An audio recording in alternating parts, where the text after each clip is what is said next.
Hey! Hello! Welcome to Bri Living Free. Today's a super fun video where we're going to talk about amazingly wonderful fall films that I think you should add to your watch list for the season. So yeah, keep watching if you're interested. That was my intro song. I made it myself, could you tell? Basically, this list is a bunch of films that I think remind me of the vibe that I get during fall. During fall, I feel reflective and I like to think a lot about life, and I think about how I've changed over the last year as the leaves change. And I love this season. It's one of my favorites. I honestly could do a part 2 of this because there's a lot of films that remind me of fall because a lot of those are my favorite films. I want to say that if you have young people in your household, you should probably check the ratings before you watch any of these amongst them. Let me get into it. I'm going to try and keep it succinct, keep it close to the 10-minute mark. Number 1 is Belle.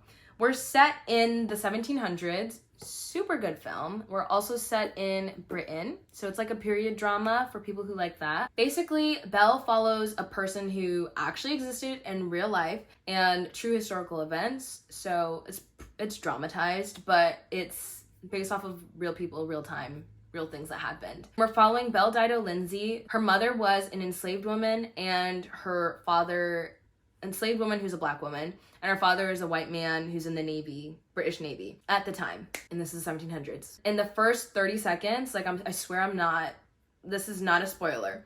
First 30 seconds, Belle's mother dies, and so Belle's father takes her to live with his side of the family, and that's her uncle and her aunt. Really just amazing. Well done. They put the money into it. It flows nicely, the characters are well developed, and the story is really interesting. Like, I'm always like, what's gonna happen? Even though I watch it every year. This is one of the films that I own on the list, so it's one that I felt was worth paying to own it because it's that good. This film is also a really good discussion on societal structures. Belle is a black woman who is living in Britain in the 1700s, and Belle also has high ranking in the social structure, like class-wise. So it's kind of a discussion on what happens when someone is living at the intersection between being a black woman who's expected to be enslaved at the time and being someone who has a high ranking in class. So what happens there? What is the privilege, oppression, outcome? Where does that go? It just kind of shows how fickle and ridiculous it is to be racist. We can talk about that more. Where do people place you, basically, is the discussion, and how does she place herself and kind of rise above what society is telling her what to do. Very intriguing story, and I love it. Number 2 is a film from 1988, Beaches. This movie is absolutely amazing because it highlights the importance and the beauty of friendship. In the very beginning, there's 2 girls we meet. They meet at Atlantic City. They basically decide to become best friends, and they become best friends through correspondence. So they start mailing each other letters and stuff, and we follow them for decades of their lives. We get to see how they change. It's like coming of age, but also like different seasons of life and how they find each other after each season or during the seasons, how they support each other. Quite amazing. And it's actually really funny. Not even actually, it's really funny. I think it is really good at covering what life is like on a whole and showing how precious every moment is. And I love it. I think it's a great film to watch. And it's based in the 80s too. So it came out in the 80s and is based in the 80s. Okay, next is Anne of Green Gables. This came out in 1985, so it's another 80s film, but it's not set in the 80s. It's actually it kind of is. It's set in the 1880s, and we're in Prince Edward Island, Canada. Follows an orphan named Anne. Okay, might feel familiar because of Annie. This is before Annie though. So she starts off in a very difficult situation. She gets placed in an orphanage and then she gets placed elsewhere. That's within the first 2 minutes, so I'm not gonna spoil anything else.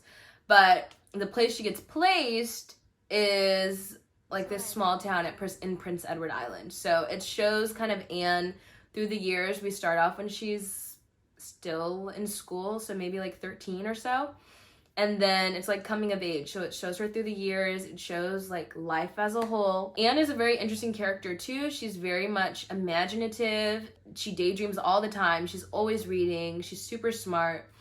And it kind of shows like how she also changes her community from wherever she goes. She ends up changing her community. Quite amazing. I love this film. I've been watching it since I was in elementary school myself, so it's just so good. It's so good. Okay, let me go to the next. Number 4 on the list is Age of Adeline.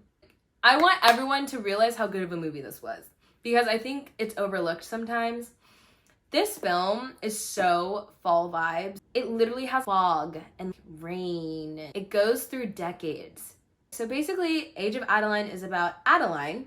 She kind of gets frozen at her age. What does it mean when you're stuck at a certain age and everyone around you is aging? So what does that mean in love and family, work, everything? Like everything that you would think about life, what does that mean for you when you're stuck at a certain age?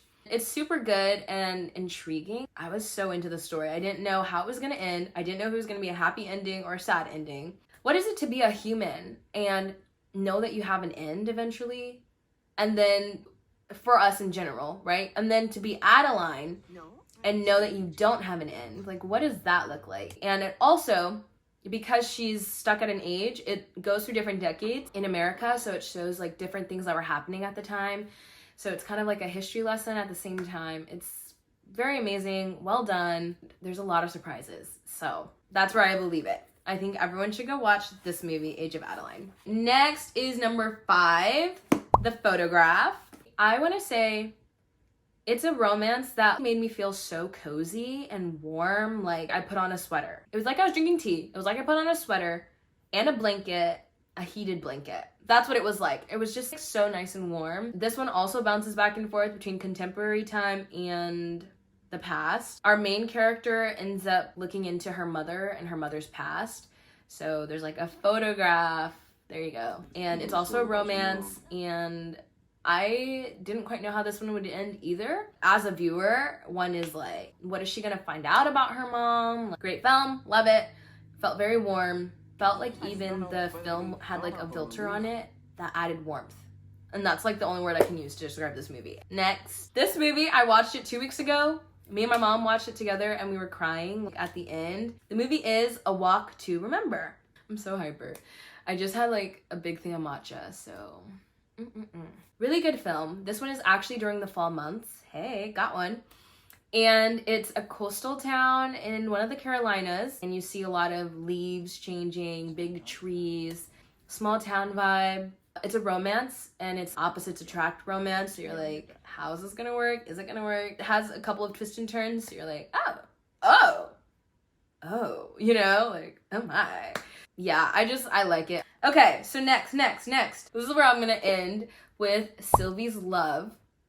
Yes, amazing film. This one is set in the 1950s, and then I feel like we go through some time, so I want to say 1950s, 1960s. This film is a beautiful romance that talks about, through separation, how love continues or maintains itself. I felt like it was very much a fall film, like sweaters and turtlenecks. And I felt like there was a grain that they put on at least by the end. I might be misremembering. This one also felt very warm to me.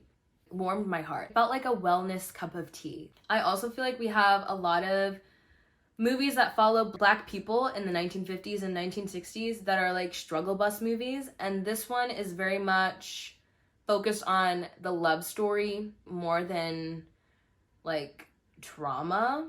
I think films that cover history need to cover all of it, right? We need to cover films that cover the good and the bad. Is a happy ending?